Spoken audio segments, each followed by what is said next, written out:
بسم اللہ الرحمن الرحیم۔ پہلے آپ حضرات اس شیعہ ذاکر حسن العیاری کا کلپ سماعت فرمائیں۔ ایک منٹ میں دوبارہ سرچ کرتا ہوں۔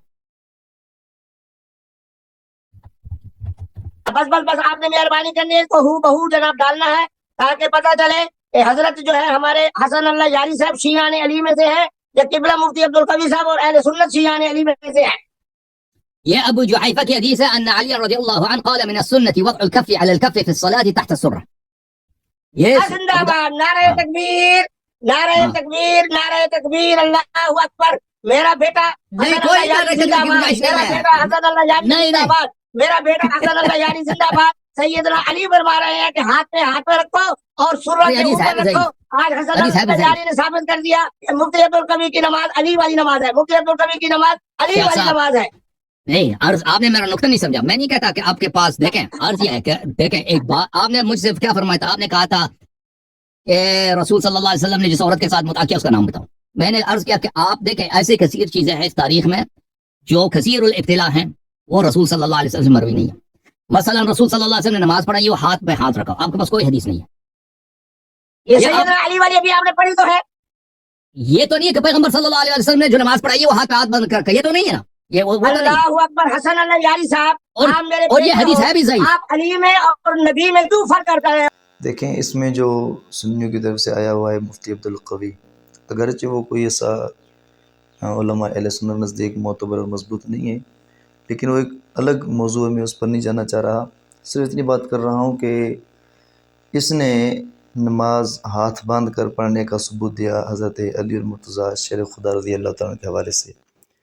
تو اس پر شیعہ ذاکر حسن العیاری کہہ رہا ہے کہ یہ تو ہے، لیکن اس میں یہ تو نہیں ہے کہ یہ رسول اللہ صلی اللہ علیہ وآلہ وسلم کا عمل ہے، اور آپ کے پاس رسول اللہ صلی اللہ علیہ وآلہ وسلم کا عمل نہیں ہے۔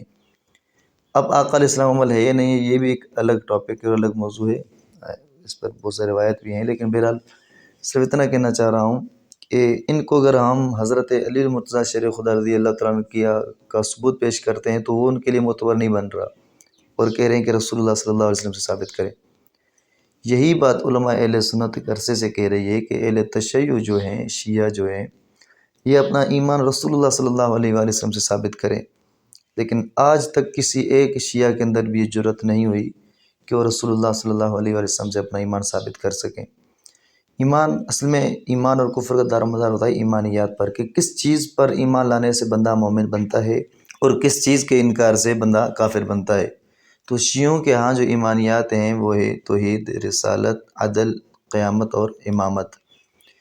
تو اب چلو توحید، رسالت اور قیامت یہ تو ٹھیک ہے، قرآن سے بھی اور اہل سنت کا بھی عقیدہ ہے، حدیث سے اس کا ثبوت ہے، جس طرح کہ سورہ بقرہ کے آخر میں بھی ہے اور حدیث جبرائیل علیہ السلام میں بھی ہے اہل سنت کے ہاں۔ لیکن شیعوں سے یہ پوچھا جاتا ہے کہ آپ لوگوں کے ہاں جب تک ان 5 چیزوں پر ایمان نہیں ہوتا بندہ مومن نہیں ہوتا، تو کوئی ایک حدیث رسول اللہ صلی اللہ علیہ وآلہ وسلم سے یا قرآن مقدس کی کوئی ایک آیت پیش کرے، لیکن اس کا آج تک شیعہ کوئی حوالہ پیش نہ کر سکے۔ جب کلمے میں علی ولی اللہ ملاتے ہیں، ان سے پوچھا جاتا ہے کہ اس کلمے کا ثبوت ہے رسول اللہ صلی اللہ علیہ وسلم سے، تو فوراً کہتے ہیں کہ آپ حضرت علی کو نہیں مانتے، آپ اماموں کو نہیں مانتے، آپ یہ کرتے ہیں۔ بھائی ماننا اور چیز ہوتی ہے، ثبوت اور چیز ہوتا ہے۔ تو آپ اپنے کلمے کا اور اپنی جو 5 ایمانیات ہیں ان کا ثبوت رسول اللہ صلی اللہ علیہ وآلہ وسلم سے ثابت کر دیں۔ آج تک کسی ایک شیعہ کے اندر بھی یہ جرأت نہیں ہوئی اور نہیں ہو سکتی ہے، ان کے پاس جب ہے بھی نہیں۔ آپ احادیث کو شمار کریں، ان کے پاس رسول اللہ صلی اللہ علیہ وسلم کی اتنی حدیث بالکل نہیں ہے۔ چند حضرت علی مرتضیٰ سے ہیں اور بہت ہی کم حضرت حسن اور بہت ہی کم حضرت حسین سے ہیں۔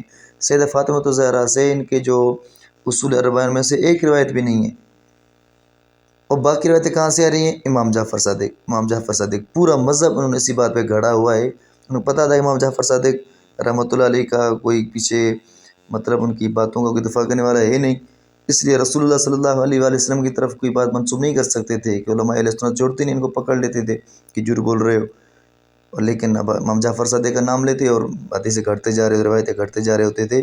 تو میں آج شیعوں سے یہی کہوں گا کہ تم اپنا ایمانیات اور اپنا عقیدہ وغیرہ یہ رسول اللہ صلی اللہ علیہ وسلم سے ثابت کر کے دکھاؤ، پتہ چل جائے گا۔